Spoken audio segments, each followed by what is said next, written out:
Hey guys, we're going to check out a really cool car called Ray's Project. Ray's about 94 years old. We're going to get him on the air here in a few minutes. He has dedicated his design and started building this car. It actually started as a midget racer. Then he did a half-scale rear-engine auto union with more recently built 1937 Ford Roadster engine. It's called the Little 60, Little Flathead 60 with coilovers. This is absolutely fantastic. We're going to find Jay here and talk to him about the fuel injection he's converted into this flathead motor. And guys and gals, this thing right here is absolutely spectacular. It's the design that has impressed me the most. Hey there guys, there's always a lot of cars I pick when I come to the car shows, and I had to meet this gentleman. Introduce yourself. My name is Jay Eitel. I'll be 94 in August. He'll be 94 in August. Because of his age, he automatically gets a free ticket to Hot San Jose Nights. And by the way, we put it on the air, so that means if you're coming, you get a free ticket. Now, I don't mean to change the subject here, but you just, before we did our interview, you had to give up your Harley the other day. You were telling a buddy of yours? Yes, I rode the Harley last year and all the years before that, but I found that my legs were getting a little bit wobbly, so I just felt that it was time to quit.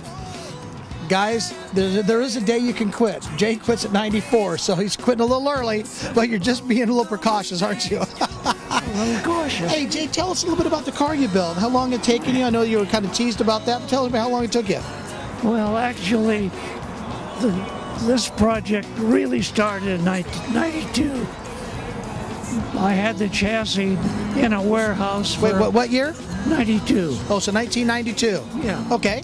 And so the whole car was built around the engine.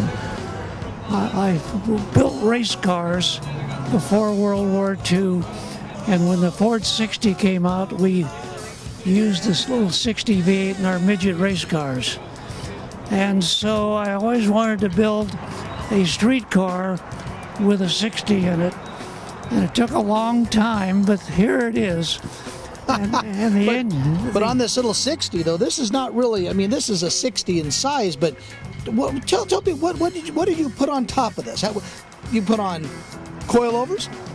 Well, it has fuel injection, sequential, and a coil on every spark plug, and the supercharger is running at 10 pounds boost, and to cool that air I have a complete refrigeration system that is in the back there, and that takes the temperature down about 20 degrees. Oh, I saw the receiver dryer and I saw the system you had on there. So I looked inside her thinking the car did not need air conditioning. No. So I kind of think you did have some sort of engineering plan going on for that. But I wanted you to talk about it. Now the transmission, what kind of transmission you got in this?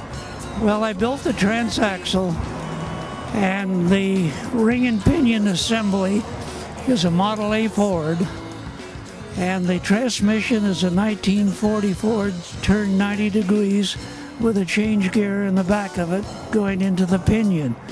So some of you young guys out there, like about 60 or 70 years old, got to get a hold of Ray, and he'll help you design a car. Now, what did you name the car at all? Is there a name for it? No. There's just no name. No, do you have a year for this thing? No. There's no year. There's no name. No, nothing. Now, what about the body? I mean, the body is such an unusual style, but it's you call it kind of cute, you call it kind of racy, but what kind of body is this? Well, I showed you a sketch of it there.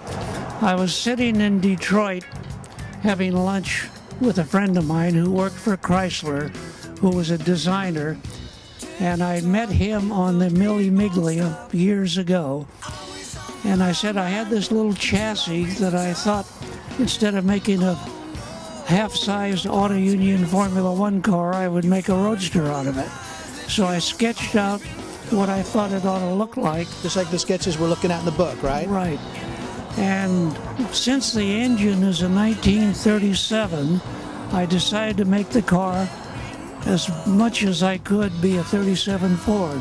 The grille, the headlights, and the wheels.